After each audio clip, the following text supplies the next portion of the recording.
Hi, I'm Deanna. I attend the Blended Church here, and they asked me to give my testimony. I am a grateful recovering heroin addict. I'm from the West Side here in Indianapolis.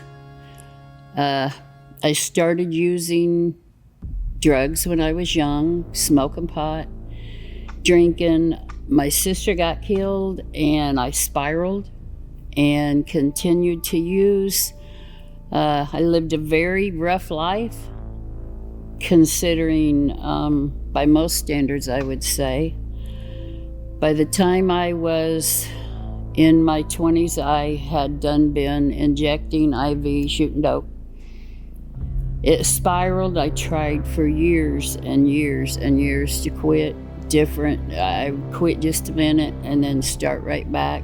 I had gotten married, I had kids.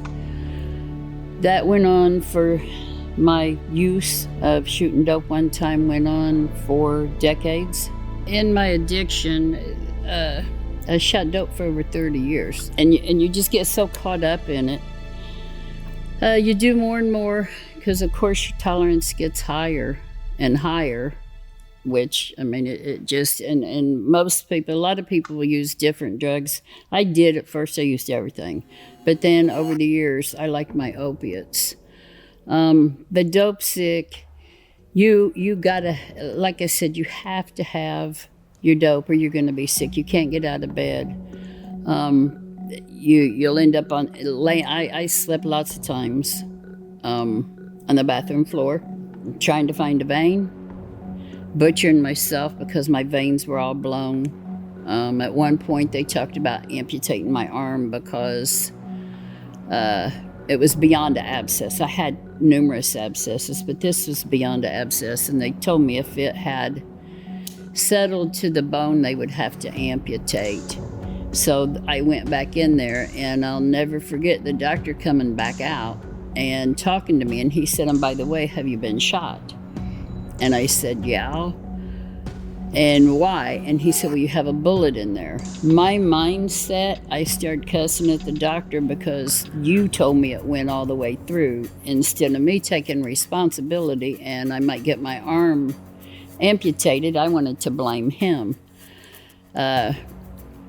Thank God my arm and hand works good. They didn't have to amputate it. Like I said, my veins were horrible. I've had friends, shooting in their feet, and I've done that too, but I mean on a regular basis. Their neck, their tongues, privates. I've seen a lot of it. When you go into places, you worry about, are you going to get robbed? Are you going to come out alive? Are you going to get robbed? People will rob you. They'll sell you bad dope, and all the dope going around today, Lord God, with the fentanyl in it, killing people left and right. The meth today, the crack today, it's all got fentanyl in it. I see that all the time, but the street life is very treacherous, very unsafe, to put it mildly. I mean, you get killed, and the killings nowadays are just getting more and more and more. A lot of the overdoses that happen today, I think people have off people intentionally. I know they have. You just get in with rougher people. I remember going into the bar. It was a biker bar. I went in there quite often, but I felt safe in there. I was safe because it was so crazy out on the streets. That's a rough life when you're in a biker bar, and that's where you feel safe because you're with people that are so treacherous. They're drove. You get addicted and you just get drove. You would choose that over your kids. You would choose it over food. You would choose it over, quite honestly, if it was air to breathe, you would choose the drugs. I mean, you just get so drove. You're so ingrained that you can't stop. You can't quit. And it's hell. It's a living hell to be in. It's a prison in itself. I was a very hardcore junkie. I was in a prison of addiction, chaos. It got really dark. I didn't know how to get out. Everybody I knew and ran with used. That was just people that use with other people. I ended up locked up a few times. I Ended up getting a very big case, facing 6 to 20. But before that, I had cried out to God. In my lowest, I cried out. I was raised in the church. My mother's prayers and my family's prayers, and I had a lot of other Christians praying for me. And I know those prayers kept me alive. I've been in very dangerous situations with drugs, with the people I ran with. I run with a pretty rough bunch. God had a purpose for me. I got locked up. I'd cried out to God and gotten saved before that. But then when I got locked up, I felt safe, if that even makes sense. You get on a high felony block and you feel safe. I look back at that now and that's crazy, but I was out on the streets doing the most. I did work, but that was spiraling down to I got in the Word more and more when I was locked up. Just continued to do that. I even tried to help women that I was locked up with. From there, I ended up at work release, and that was it was all a process of one place to another.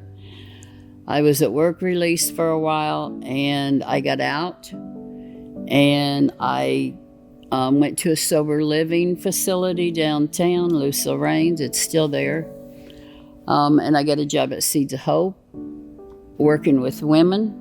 I worked with women. I was there for like 9 years. Today I work at Eskenazi Hospital. I'm in the emergency department. I just celebrated my 5 years there. And what has totally changed is when I got locked up, I'll never forget looking on the wall, and there was a Bible verse, and it said, "Be still and know that I am God." That was in Marion County Jail. And that touched my heart so much seeing that. Now it's still one of my favorite verses. It really is. At the hospital, I work with addicts and alcoholics. I see their families. I saw a father and mother today sitting outside of their son's room. It just broke my heart. I walked past them, and, I can't talk to them, but I walked past them into their son's room. I come back out. My second time going back in there, he looked straight ahead, and he said, "Thank you."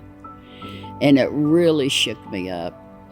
You could see the pain on his face, and I know that pain.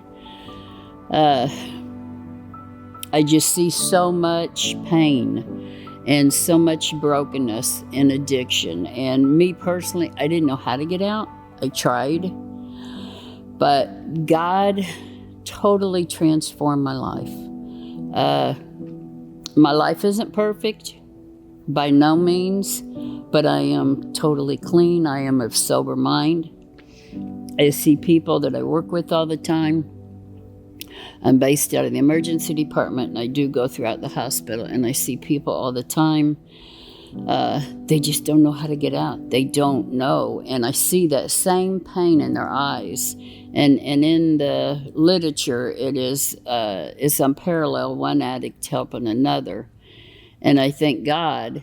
But there are so many times I should be dead. I have overdosed. I've been shot. Car wrecks. I've had a whole bunch of stuff, and just really, really dangerous situations. And everything that Satan one of my favorite verses, everything that Satan meant to harm me, God uses for good to those that love him. And I'm not saying it's easy to get clean and sober, but it is doable. And there's a lot of us here that are in the church that are in recovery. And there's a class here that's huge. Friday nights, they have a sober class. I'm a big believer in a 12-step program.